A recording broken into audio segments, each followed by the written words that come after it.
আজকের মাহফিলের প্রথম নসিহত তো অনেক হবে ইনশাআল্লাহ, যতটুকু সময় আছে আমাদের হাতে এবং আল্লাহ পাক যা তৌফিক দিবেন। প্রথম নসিহত হচ্ছে 5 ওয়াক্ত নামাজ জামাতের সাথে পড়তে হবে। রাজি আছেন? আল্লাহ পাক কবুল করুন, আমিন। একটা হাদিস বলি, তাহলে নামাজের গুরুত্ব আপনার মাথায় চলে আসবে ইনশাআল্লাহ। বলবো? হাদিসটা কঠিন। রাসূলুল্লাহ সাল্লাল্লাহু আলাইহি ওয়াসাল্লাম বলেছেন, যখন নবীর নাম উচ্চারিত হবে তখন বলবেন কি? সাল্লাল্লাহু আলাইহি ওয়াসাল্লাম। নবী সাল্লাল্লাহু আলাইহি ওয়াসাল্লাম বলেছেন, মান তারাকা সালাতাম মুতাআম্মিদান ফাকাদ কাফারা। মান মানে যে কেউ, তারাকা মানে ছেড়ে দিল, ত্যাগ করলো, সালাতান মানে নামাজ, মুতাআম্মিদান মানে ইচ্ছাকৃতভাবে, ফাকাদ কাফারা সে ব্যক্তি কুফরি করলো।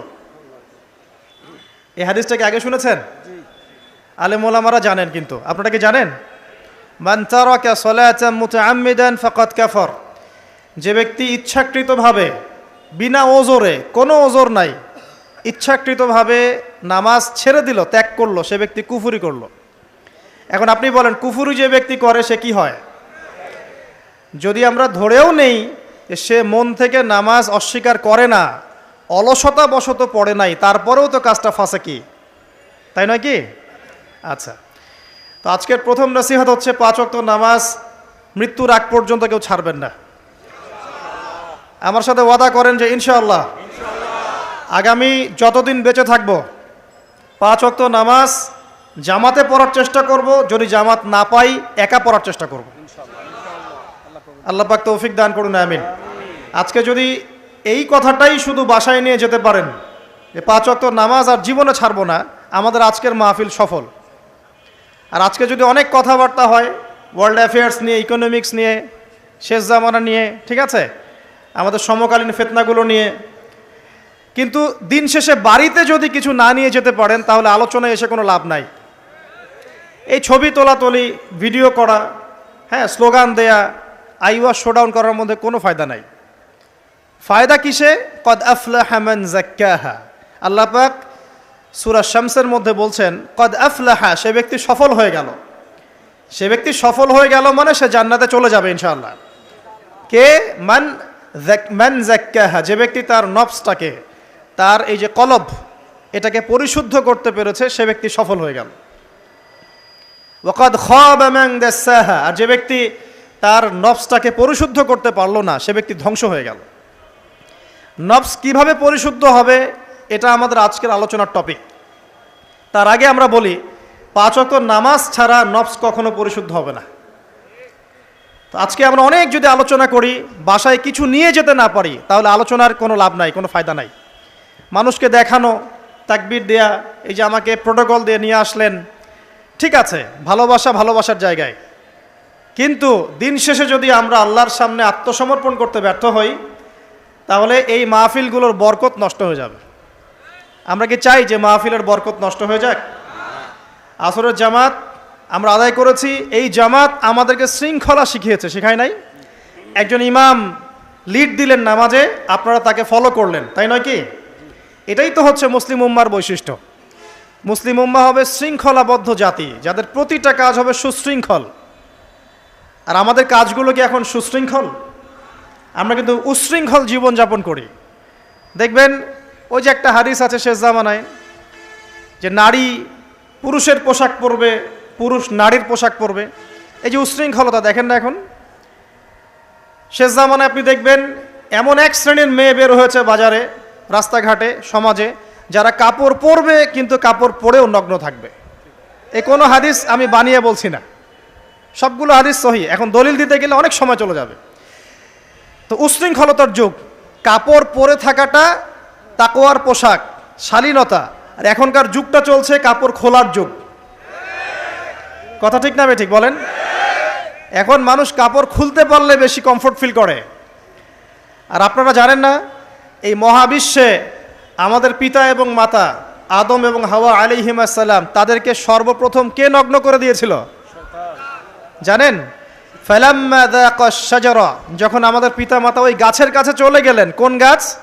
যেটা আল্লাহ পাক বলেছিলেন ফালা তাকরাবা হাযিহি শাজারা, ওই গাছের কাছে যখন তারা চলে গেলেন, তার ফল খেয়ে ফেললেন, বাদাত লাহুমা সাওআতিহিমা, তাদের এই যে পোশাকটা, এই পোশাকটা খুলে পড়ে গিয়েছিল এবং লজ্জাস্থান উন্মুক্ত হয়ে গিয়েছিল। তো সর্বপ্রথম আমাদের পিতামাতাকে নগ্ন করে দিয়েছিল কে? ইবলিস। এখন যারা মুসলিমদের গা থেকে কাপড় খুলে ফেলতে চাচ্ছে, এরা তাহলে কার অনুসারী? দলিল কি পেয়েছেন? বানিয়ে বলি নাই, সূরা আরাফ পড়েন, পেয়ে যাবেন ইনশাআল্লাহ। কোন সূরা?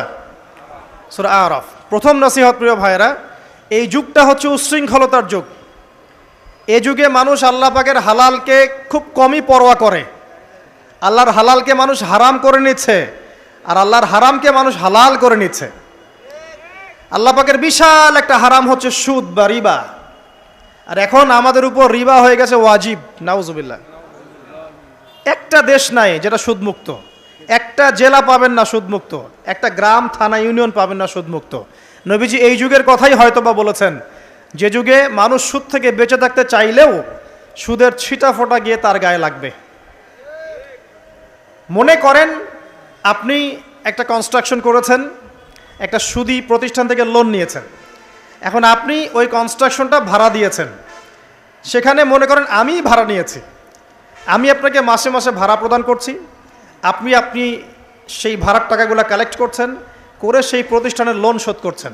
প্রত্যক্ষভাবে না হলেও আমি কিন্তু পরোক্ষভাবে সুদে হেল্প করছি। আমি বুঝাতে পারছি না মনে হয়। এর বাইরে 1% মানুষও এখন পৃথিবীতে নাই যে ব্যক্তি রিবা থেকে বাইরে, ইচ্ছাকৃত হোক অনিচ্ছাকৃত হোক। আর এই প্রসঙ্গ আসলে আমি 2-4টা কথা না বলে থাকতে পারি না। সেটা হলো, নবী সাল্লাল্লাহু আলাইহি ওয়াসাল্লাম বলেছেন, রিবার 73টা শাখা আছে পাপের, তার মধ্যে সবচেয়ে নিচু শাখা হচ্ছে নিজের মাকে বিয়ে করা। সহিহ বুখারীর একটা বর্ণনা এসেছে, যে ব্যক্তি 1 দিরহাম সুদ খায়, দিরহাম কি? রৌপ্য মুদ্রা। কোথায় আছে? জাদুঘরে। কোথায় আছে? মার্কেটে আছে। রৌপ্য মুদ্রা দেখেছেন জীবনেও? স্বর্ণ মুদ্রা দেখেছেন? কোরআনে আছে, হাদিসে আছে, মার্কেটে নাই। কেন মার্কেটে নাই? কারণ পশ্চিমারা স্বর্ণ এবং রৌপ্য মুদ্রাকে হারাম করে দিয়েছে। পশ্চিমারা স্বর্ণ এবং রৌপ্য মুদ্রার ডিলিংসটাকে মার্কেট থেকে উঠিয়ে দিয়েছে। এই জন্য আপনি মার্কেটে গোল্ড কয়েন এবং সিলভার দিরহাম পাবেন না। কিন্তু আল্লাহর রাসূল সাল্লাল্লাহু আলাইহি ওয়াসাল্লামের যুগে এটা ছিল। এখন অনেক মানুষ দেখবেন বেদাত নিয়ে কথা বলে একদম ফেনা বের করে ফেলছে। অর্থনৈতিক সেকশনের বেদাত চোখে পড়ে নাই। এখন বলতে পারে এটা তো দুনিয়াবি বিষয়। বাস্তবিক অর্থে এটা দুনিয়াবি বিষয় নয়। কারণ এই পেপার মানির মধ্য দিয়ে, ইলেকট্রনিক মানির মধ্য দিয়ে আপনার সম্পদকে সিজ করে চুষে খাওয়া হচ্ছে, আপনি বুঝতে পারছেন না। নবী সাল্লাল্লাহু আলাইহি ওয়াসাল্লাম 4 শ্রেণীর মানুষকে অভিশাপ করেছেন। 1 শ্রেণী যে সুদ খায়, 2 নাম্বার যে দেয়, 3 নাম্বার যে সাক্ষী থাকে, 4 নাম্বার যে লিখে রাখে। এখন আপনি বলেন, এই পুরো মনিটারি সিস্টেমের মধ্যে এই 4 শ্রেণীর মানুষ আছে না? কোনো না কোনোভাবে আমরা এর সাথে সম্পৃক্ত নই কি? সম্পৃক্ত। অতএব আল্লাহর এই বাণীকে যদি ভয় করেন, কোন বাণী? আল্লাহ পাক বলছেন, ইয়া আইয়ুহাল্লাযীনা আমানু, হে মুমিনগণ, ইত্তাকুল্লাহ, তোমরা আল্লাহকে ভয় করো। ওয়াযারু মা বাকিয়া মিনার রিবা ইন কুনতুম মুমিনিন, তোমরা সুদের অবশিষ্ট অংশগুলো ছেড়ে দাও যদি প্রকৃতপক্ষে তোমরা মুমিন হয়ে থাকো।